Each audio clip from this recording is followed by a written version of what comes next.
Fala galera, beleza? Tranquilo? Então, eu sou o Edson, o seu professor de história. Eu tô aqui hoje para falar com vocês sobre um assunto bem legal, um assunto muito bacana, que é o iluminismo. Galera, as luzes da razão. Pera aí, você já ouviu falar daquele ditado, a voz da razão? Pois é, então, a gente vai falar sobre isso, sobre a voz da razão, vamos falar sobre o racionalismo científico, uma das bases do pensamento iluminista, beleza? Tranquilo? Então faz o seguinte, para a gente saber um pouquinho mais, acompanha a aula comigo, vambora, meu povo! Então, pessoal, a gente vai falar de iluminismo, como eu falei anteriormente, né? Vamos fazer aí um passeio, uma visita pela revolução do pensamento do século XVIII, né? Os principais filósofos e tudo mais, tá bom? Então vamos avançar aqui para a gente entender primeiro a definição sobre o iluminismo, né? Olha aí, ó. O iluminismo foi um movimento intelectual datado do século XVIII, surgido na Europa e defendia o uso da razão científica sobre o pensamento teocêntrico e o liberalismo político em contrariedade aos regimes absolutistas em vigor, tá bom? No continente europeu até aquele momento. Olha que interessante, né? Ele defende o uso da razão científica, ou seja, o princípio da racionalidade, tá bom? E esse princípio ele vem em contraponto à visão teocêntrica religiosa, aos dogmas cristãos, tá bom? Vou falar melhor deles daqui a pouquinho, tá bom? Ele vai defender também o liberalismo político em contrariedade ao absolutismo, ou seja, ao poder total nas mãos do rei. Beleza? Olha aí. O conceito surge a partir das chamadas iluminuras, técnicas de pintura, e tem o objetivo de buscar o esclarecimento da sociedade através da racionalidade científica, em oposição ao domínio religioso sobre o pensamento, o teocentrismo, como eu falei anteriormente, né? O conceito de iluminismo, ele traz aí uma filosofia das luzes da razão, né? Iluminar o conhecimento, iluminar a sociedade, trazer as luzes da razão para uma sociedade que estava entregue às trevas, né? E essas trevas representadas pelos dogmas teocêntricos, tá bom? Mas o conceito de iluminura, o conceito de iluminismo, ele está surgindo a partir das pinturas iluminuras, né? Que eram pinturas que traziam novas técnicas de iluminação e tudo mais. Então é a partir daí que sai o termo iluminismo, tá bom? Das iluminuras, pinturas comuns até aquele momento. Beleza? Olha aí então, ó, principais características, né? Defesas, tá bom? Defende o racionalismo científico, como eu falei, né? O individualismo, ou seja, uma defesa do indivíduo, o cientificismo, a defesa do pensamento científico, o antropocentrismo, galera. O antropocentrismo significa o homem no centro das reflexões, ao contrário do teocentrismo que coloca Deus no centro das explicações de mundo, beleza? O liberalismo político, né? Ou seja, a liberdade política contrária ao absolutismo e a liberdade econômica, né? Por exemplo, no pensador aí Adam Smith, entre outros liberais, tá bom? As contrariedades, ou seja, as oposições que oposições ao regime não, desculpa, ao movimento iluminista, as coisas que o iluminista ele se opõe, os dogmas cristãos, né? As chamadas verdades incontestáveis da igreja, né? Na verdade, isso é contrário ao racionalismo. O racionalismo ele vai é, contestar qualquer coisa, né? A ideia de razão científica, ela vai contestar qualquer coisa. Tudo é passível de ser questionado, ser experimentado, tá bom? Nada está pronto como o dogma cristão. O criacionismo, lógico, né? Porque eles vão questionar bastante essa visão teocêntrica, né? E aí tá ligada a ideia do misticismo mesmo, né? Também porque Todas as explicações que se tinha de mundo até aquele momento eram místicas e agora vão se pautar na racionalidade, tá bom? Também são contrários ao teocentrismo, essa explicação divina para todos os fenômenos da natureza, tá bom? A explicação divina para o controle do comportamento que a igreja tinha com as pessoas naquele momento, ou seja, tudo isso está englobado aí dentro das oposições iluministas, tá bom? Além disso, nós podemos incluir o próprio regime absolutista, tá bom? A concentração de poder nas mãos dos reis vai ser uma coisa que os iluministas vão se opor, tá bom? Fortemente. Todos eles vão ser contrários ao absolutismo, tá bom? E a sociedade estamental, a divisão da sociedade em classes, né? Em estamentos, melhor dizendo, que gerava aí a sociedade de privilégio da nobreza e do clero. Então isso também é uma característica, também vai ser um ponto de oposição dos iluministas, tá? E aí, olha só, nós temos aqui, ó, os principais iluministas, né? Destacando aqui Voltaire, Montesquieu, né? Aqui, ó, Voltaire, Montesquieu, Denis Diderot, Jean-Jacques Rousseau e Adam Smith. E aí vamos falar um pouquinho sobre esses pensadores? Olha só, o Voltaire, né? Contrário ao absolutismo, fazia severas críticas à igreja, defendeu o projeto do despotismo esclarecido e dentre as suas principais obras destacam-se as cartas inglesas e sobre a tolerância, tá bom? O despotismo esclarecido é uma questão de destaque aqui no Voltaire, porque o Voltaire talvez vai ser dentre esses filósofos iluministas que a gente destacou, talvez o mais conservador, de certo sentido. Por quê? Ele não vai se opor à monarquia em si, né? Ao poder do rei em si. Ele vai se opor ao poder concentrado nas mãos dos reis. O caráter absolutista, mas não a monarquia em si. Ele, inclusive, vai defender o projeto de uma monarquia constitucional, ou seja, mantém-se a monarquia regulamentada a partir de um conjunto de leis, ou seja, a Constituição, tá bom? No projeto do despotismo esclarecido, você tem a manutenção do poder do rei, auxiliado por filósofos, ou seja, os filósofos iluministas seriam aqueles conselheiros do rei, seriam aqueles mais esclarecidos da sociedade, capazes de criar um bom governo, auxiliando o rei a governar. Então, a proposta do despotismo esclarecido é essa: é trazer os filósofos iluministas para a base do governo para auxiliar o rei que continuaria a governar, mas agora não mais em caráter absoluto como antes, tá bom? A gente tem também o Montesquieu, né? O Montesquieu, ele também vai ser contrário ao absolutismo, como está posto aqui para vocês, né? Ele vai defender a teoria da tripartição dos poderes, né? Como a gente conhece hoje mesmo, né? Executivo, legislativo e judiciário. Não é assim que funciona hoje? Por exemplo, no Brasil, nós não temos três poderes: executivo, representado pelo presidente, legislativo, pela Câmara de Deputados, senadores, e o judiciário, representado pelos Supremo Tribunal Federal, né? Isso pelo Ministro da Justiça, pelo Ministro da Justiça não, desculpa, pelo Supremo Tribunal Federal. Beleza? Tranquilo? Show de bola? Quase travou aqui, né? Quase que não sai. Além da defesa da tripartição dos poderes, ou seja, da separação desses poderes, o Montesquieu ele também vai defender a autonomia desses poderes. Olha só que interessante, né? Uma coisa que tem sido bastante falada hoje em dia, né? Bastante questionada e muito pouco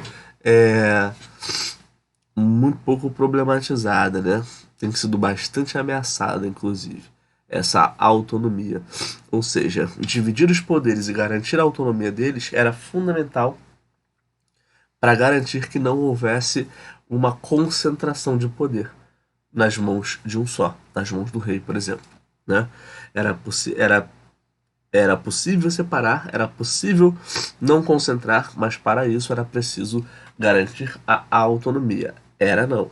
É preciso garantir a autonomia desses poderes, tá bom? É isso aí, defendido por Montesquieu, vai ser uma prática da maioria dos estados contemporâneos até hoje, tá bom? Inclusive o seu país, né? O nosso país, o Brasil. Beleza, pessoal? Tranquilo? Dentre as suas obras, destacam-se aí as cartas persas e o espírito das leis, beleza? Então, pessoal, vamos falar também aqui sobre o Denis Diderot, certo? Olha aí, ele também vai ser contrário ao absolutismo, tá bom? Como os outros filósofos que a gente trabalhou até aqui. E olha só, importantíssimo, foi o organizador da enciclopédia, né? Publicada aí na década de 50 do século XVIII. Auxiliado nessa produção pelo matemático D'Alembert, tá bom? Essa obra, a enciclopédia, ela vai reunir texto dos principais pensadores iluministas, né? Vai ter texto do Rousseau, do Montesquieu, do Smith, do Voltaire, tá bom? Inclusive deles. Então, assim, vai ser um compilado, tá bom? De muitos textos sobre diferentes conteúdos, né? Sobre diferentes setores do conhecimento humano, desde a música, as artes, a política, a sociedade, a história, tá bom? Matemática, ou seja, vai ser um compilado de textos sobre várias áreas do conhecimento humano, tá bom? É interessante a enciclopédia porque é um instrumento revolucionário, né? Porque ela reúne várias áreas do conhecimento humano num lugar só, né? Se a gente parar para pensar, o conhecimento naquele momento não era tão acessível quanto hoje que você tem aí na palma da sua mão, no smartphone, num computador, não é isso? Na internet. Naquele momento, muita gente, boa parte da população dos países, não tinham acesso ao conhecimento. O conhecimento era restrito até então nas mãos da igreja, por exemplo. Então, ter várias áreas do conhecimento humano reunidas num único instrumento, né, num único livro, em vários volumes, claro, é revolucionário, é acessível, né? Então isso vai ser um instrumento fundamental para difusão do pensamento científico iluminista, tá bom? Para difusão do conhecimento humano. Show de bola, galera? Tranquilo? Olha só, vamos falar do Rousseau também, né? O Rousseau também vai ser contrário ao absolutismo e vai defender aí, ó, o Estado democrático, né? Hoje ainda, ó, cada vez mais parece mais importante ainda defender o Estado democrático, que por mais que achássemos que poderia estar consolidado, aí vem constantemente na atualidade sofrendo ameaças aí, né? Defendia também o regime republicano e não monárquico, claro. É, e entre as suas obras destacam-se o Contrato Social e a Origem da Desigualdade entre os Homens. Na verdade, é discurso sobre a origem da desigualdade entre os homens, tá bom? Essas duas obras são muito importantes do Rousseau. Elas vão falar sobre os principais assuntos da obra rousseauiana. Primeiro que no discurso da origem sobre a origem da desigualdade entre os homens, o Rousseau ele vai tentar falar sobre qual é o princípio da desigualdade, né? O que gera a desigualdade. E ele vai identificar que o elemento gerador da desigualdade é a propriedade privada. Ele vai condenar a propriedade privada dos meios de produção e como forma de tentar conter, de tentar diminuir, de tentar acabar com a desigualdade, tá bom? Inclusive, por exemplo, o filósofo depois aí, Karl Marx, vai se basear bastante no pensamento de Rousseau nesse sentido, tá bom? É, Vale lembrar que eu não estou falando que você não pode ter a sua casa, o seu carro, o seu computador, enfim. Não é nesse sentido. Você vai ter os seus bens materiais, mas é a propriedade sobre os bens do Estado, né? As propriedades sobre os bens do Estado, sobre os meios de produção, é que ela não deve acontecer. A propriedade privada sobre é, a terra, né, é que não deve acontecer, porque é isso que gera a desigualdade entre os homens na sociedade, tá bom? Segundo Rousseau, tá bom? E no contrato social, o Rousseau vai falar que não se deve haver um contrato, né? Há um contrato entre a sociedade e o Estado, né, e o governo. Ele se baseia muito no John Locke, né, um filósofo anterior aí ao iluminismo, mas que serviu de grande inspiração para os iluministas, né, principalmente aí o Rousseau e o Adam Smith. Mas, embora Rousseau e Adam Smith tenham pensamentos bastante diferentes, mas eles vão se basear no liberalismo político do Locke, né? E aí o contrato social para o Rousseau é muito parecido com a proposta aí contratualista de Locke, porque na verdade ele está falando que existe um contrato social, existe um acordo entre sociedade e governo, mas esse governo ele tem que privilegiar a sociedade, o coletivo, e não um indivíduo ou uma minoria, tá bom? Uma pequena parcela. Porque quando você privilegia uma pequena parcela, tá bom? Ou o indivíduo, você cria uma desigualdade, você cria uma distinção social. Social, política, econômica, tá bom? Mas quando você privilegia o coletivo, né, a totalidade da sociedade, você vai agregar todos os indivíduos. Então, quando você privilegia o coletivo, você agrega os indivíduos. Quando você privilegia apenas alguns indivíduos, você não agrega o coletivo. Então, no contrato social, Rousseau vai dizer que o coletivo ele deve se prevalecer ao indivíduo, deve se sobrepor ao indivíduo, porque assim todos os indivíduos estarão contemplados também, tá bom? Além do Rousseau, claro, a gente tem que falar também sobre o Adam Smith, que aí tem um pensamento bastante distinto do Rousseau, né? Ele também é contrário ao absolutismo, como a gente viu, a todos ali, a grande gama dos pensadores iluministas são contrários ao absolutismo, né? Essa é a base de unidade dos pensadores iluministas, né? A defesa que o absolutismo tem que acabar, né? E aí o Adam Smith em contraponto, né? Claro que não vale só ser contra o absolutismo, tem que propor outras medidas. E aí o Adam Smith também propõe a defesa do liberalismo econômico, né? Contrariando um pouquinho até os outros pensadores liberais chamados de fisiocratas. Eu vou falar um pouquinho deles daqui a pouco. Mas quando ele pensa o liberalismo econômico, é, ele está recusando uma prática mercantilista que era a intervenção do Estado, do governo, né, na economia. Tá bom? O Estado, para o Adam Smith, ele não deveria regulamentar a economia, ele não deveria controlar a economia. Porque o mercado, segundo Smith, ele é autogovernado, né? Ele se autogoverna, ele se autogerencia. Então ele não precisa das rédeas do Estado.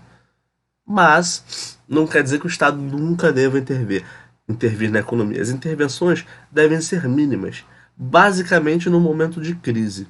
Né? No momento de crise, esse Estado, esse governo, ele tem o papel de segurar a economia, para não deixar a economia quebrar. Até porque se a economia quebrar, a gente está falando de um país inteiro que vai sofrer com os prejuízos dessa quebra econômica. Então o Estado, o governo, tem papel de governar a sociedade para o bem coletivo. Desse modo, ele não pode deixar a economia quebrar. Então deveria segurar a economia no momento de crise.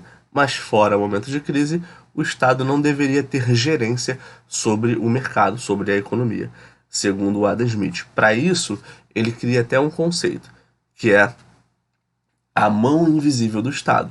Ela está ali, mas ela não tá sendo vista. Por quê? Ela só vai entrar em ação no momento de crise. Antes disso, ela não tem gerência sobre o mercado. Beleza? Tranquilo? Olha aí, entre as suas principais obras destaca-se A Riqueza das Nações, que é onde ele desenvolve aí uma narrativa bem longa sobre essa defesa do liberalismo econômico, tá bom? Olha os fisiocratas aí, né? Eu falei anteriormente que se diferenciavam do Smith aí nesse pensamento econômico. Tanto os liberalistas econômicos quanto os fisiocratas estão pensando sobre a estrutura econômica, né? Mas aí eles se diferenciam porque os liberalistas eles falam em não intervenção do Estado, como a gente viu no Adam Smith. Mas os fisiocratas não falam isso, eles pensam um pouquinho diferente. Olha aí, ó. Acreditavam que as atividades econômicas naturais entre muitas aspas, tá, gente? Porque de fato não é natural também. Agricultura, mineração, o extrativismo, né? Nada disso é natural, tudo isso é criado pelo homem, tá bom? Essas atividades econômicas ditas como naturais eram mais importantes para a prosperidade do país, segundo os fisiocratas, do que, por exemplo, a indústria ou a manufatura, né? Para a indústria e a manufatura, ficava o lugar de inferioridade, de mera consequência das atividades econômicas naturais, tá bom? Eu, particularmente, substituiria o termo atividades econômicas naturais por atividades econômicas é, primitivas, né? Primeiras, e não naturais, tá bom? Porque não é natural, né? O homem não nasceu minerando, não nasceu extraindo recursos e não nasceu plantando, né? Então, assim, não são atividades naturais. É importante destacar, por isso as aspas aí, tá bom? Dentre os principais proponentes aí dos fisiocratas, eu não vou entrar muito a fundo neles, mas já trago aqui os seus nomes para destacar, caso vocês queiram pesquisar um pouquinho mais sobre isso, tá bom? Mas nos livros didáticos vocês encontram aí perfeitamente, até na internet também, mais informações sobre esses pensadores, né? Que você vai ter François Quesnay, Turgot, Mirabeau, Dupont de Nemours, Nemours, acho que é assim que se fala, Nemours, não tenho nem muita certeza. Sou péssimo. Mas, enfim. François Quesnay e Turgot são aí estão aí dentre os principais, né? Mas o que eu tô trazendo para vocês, assim? Tô trazendo para vocês esses nomes, né? Para vocês verem que tem outros pensadores que são proponentes da fisiocracia, tá bom? E a fisiocracia, ela entende a economia a partir dessa forma, né? As atividades econômicas, agricultura, mineração, extrativismo, elas são superiores à indústria e manufatura. O liberalismo econômico não entende assim. Embora não haja uma superioridade ou inferioridade para o liberalismo econômico, eles vão tratar sempre a atividade industrial como é, como fundamental, tá bom? Nesse processo. Os fisiocratas também entendem que a intervenção do Estado na economia ela deve acontecer, diferente dos liberalistas econômicos também. Show de bola? Beleza, pessoal? Então, olha só. Principais consequências a gente vai ter o fim do absolutismo, né? As ideias iluministas vão carregar o absolutismo para o abismo, né? Vão pôr fim às monarquias absolutas na Europa. O rompimento com a hegemonia católica, né? E esse rompimento com a hegemonia ele é acompanhado da consolidação do pensamento científico, ao passo que vai ganhando mais projeção a ciência, a gente vai tendo a perda dessa dessa hegemonia da Igreja Católica sobre o pensamento. Tá bom? A, ascen... Perdão, ascensão da burguesia enquanto classe, surgimento da sociedade de classes, portanto, né, que a gente tem hoje, uma sociedade dividida em classes sociais, vem a partir daí, tá bom? A burguesia ela vai ascender enquanto classe política, tá bom? Vai participar também a partir daí do poder político, vai reivindicar isso, né? Sendo detentora de poder econômico, ela vai reivindicar o poder político também, né? Daí as revoluções burguesas que vão acontecer nesse momento. Surgimento da sociedade de classe, nascimento do liberalismo econômico, né? O nosso tão falado capitalismo industrial, a partir daí das teorias dos liberalistas, como Adam Smith. Adam Smith, por exemplo, é considerado o pai do liberalismo econômico. Valorização do regime republicano e dos ideais democráticos, né? Valorização da república em função aí da monarquia, né? Em detrimento a monarquias absolutistas. E valorização também dos ideais democráticos e não tirânicos, tá? Influência direta no desencadeamento da Revolução Francesa, importantíssimo, né? A Revolução Francesa acontece aí no final do mesmo século, como resultado direto dessa revolução do pensamento provocada pelo Iluminismo, né? Por exemplo, os ideais do Rousseau, né? Por exemplo, e Diderot vão ser diretamente uma influência da Revolução Francesa, vão estar diretamente ligados. E também influência em outras revoluções e movimentos emancipacionistas pelo mundo ocidental, né? Vale lembrar aí também da independência dos Estados Unidos, das independências da América Espanhola e até mesmo mais tarde a independência do Brasil, tá bom? Outra questão que a gente pode botar é a independência do Haiti, muito importante também para entrar nesse contexto aí revolucionário, emancipacionista. Show de bola, galera? Tranquilo? Então é isso, assim, bons estudos, tá? Eu desejo a vocês. Espero que vocês tenham entendido. Espero que esteja tranquilinho para vocês esse tema. Mas se tiver qualquer dúvida, claro, sempre procure-nos, tá bom? Procure a mim ou os outros professores de história de vocês também, que a gente tá aqui para esclarecer vocês, tá bom? E ó, não esquece não, tá bom? Dá a moral aí de curtir o canal, o vídeo, tá bom? Se inscrever no canal aí, ó. Tá escrito aí o canal do YouTube, Professor Edson Damasceno, aonde publico esses vídeos, tá bom? E vamos tentar ampliar aí, aumentar esse canal, melhorar esse canal, pra gente fazer cada vez mais vídeos e coisas legais, tá bom? Show de bola? Tem também meu Instagram aí profissional, onde eu publico coisas de história de maneira geral, tá bom? Professor Edson Damasceno também, tá bom? Bons estudos, galera. Qualquer dúvida, nos procurem. É isso, galera. Grande abraço. Tchau, tchau.